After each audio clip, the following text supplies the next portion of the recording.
Depth of the Quiet, Episode 9. Releasing the Shame. Shame is not always loud.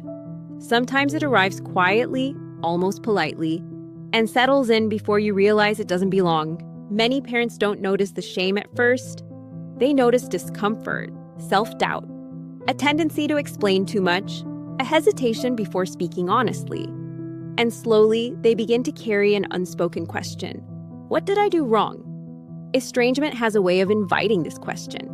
Because when something painful happens without clear explanation or repair, the mind looks inward. It scans the past, replays conversations, rewrites moments, and in the absence of understanding, shame often fills the gap.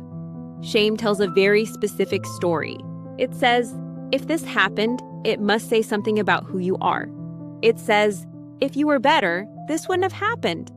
It says, if others knew the whole story, they would judge you. But shame is not the same as accountability. Accountability is grounded, specific, constructive. Shame is global, blurry, and deeply personal. Shame doesn't say, you made a mistake.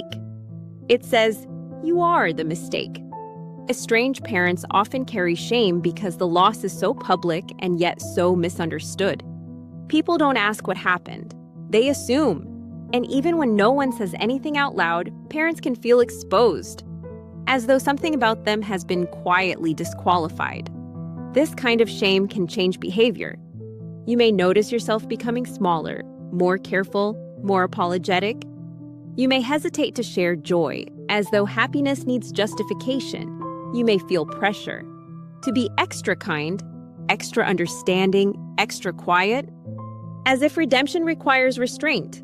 But here's something important to say gently and clearly.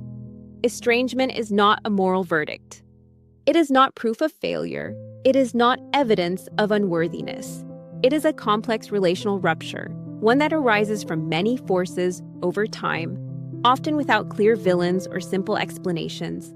Shame thrives in isolation. It grows strongest when pain is carried alone and never named. One of the first steps in releasing shame is recognizing that what you are experiencing is not rare and not uniquely damning. You are not alone in this. Releasing shame does not mean denying reality. It does not mean pretending nothing went wrong. And it does not mean erasing responsibility where responsibility belongs. It means refusing to let a painful outcome define your entire identity. You are allowed to say, I did my best with what I knew at the time. I was imperfect but sincere. I made mistakes, and I also loved deeply. I am more than this chapter. These truths can coexist. Shame often disguises itself as self-reflection. It convinces you that relentless self-examination is necessary for growth. But growth does not come from punishing yourself indefinitely. It comes from compassion, clarity, and boundaries. Notice how your body responds when shame takes hold. Tight shoulders, shallow breath, a sense of shrinking inward. Now notice what happens when you offer yourself gentleness instead. Even a small softening is a signal. Your nervous system recognizes safety. Releasing shame is not a single decision. It is a practice. You may notice shame return in wave, especially during holidays, family gatherings, or moments of comparison. When it does, meet it with curiosity instead of agreement. Ask softly, is this shame or is this grief? Is this self-knowledge or self-punishment? What would kindness sound like here? You are not required to earn your humanity. You do not need to suffer quietly to deserve peace. And you do not need to carry blame that was never clearly yours. As shame loosens, something else becomes possible. You speak more freely, you breathe more deeply, you allow yourself joy without apology. Not because the pain is gone, but because it no longer defines you.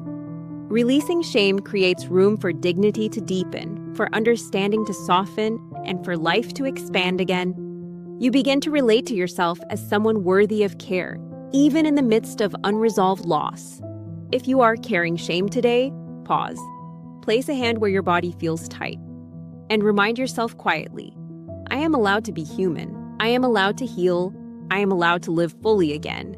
In the next episode, we'll talk about what comes after shame begins to lift, healing without reconciliation, and how to move forward without waiting for a relationship to resolve. Until then, be gentle with yourself. Shame was never the truth of your story. It was only a response to pain that went unseen. And now, you are learning how to release it. If you like this content, please like and subscribe to Depth of the Quiet. You can watch quietly at 2 a.m. when your thoughts are overwhelming you, and you may come back anytime you need support. If you want to feel heard, you are welcome to leave a comment or tell me your story in the comments below. This could help other parents that are feeling like they are traveling this road all alone like so many of us do. Until we found channels like this one, we all need support on those hard days when the loss hits harder. Start a discussion or ask a question if you feel safe doing so. No pressure to interact. Just heal at your pace, and you are welcome to watch whenever you need to. You are always welcome here. Also, if you like this content, you may like the books The Quiet Between Us and Depth of the Quiet by Latina Sidoroff, available in paperback and Kindle version from Amazon.com. And for all the spouses supporting the estranged parent, there is a great book written by the husband of Latina Sidoroff on the spouse's perspective called Standing Beside the Broken, also available from Amazon. The author is Stas Sidorov. Thank you for watching this video.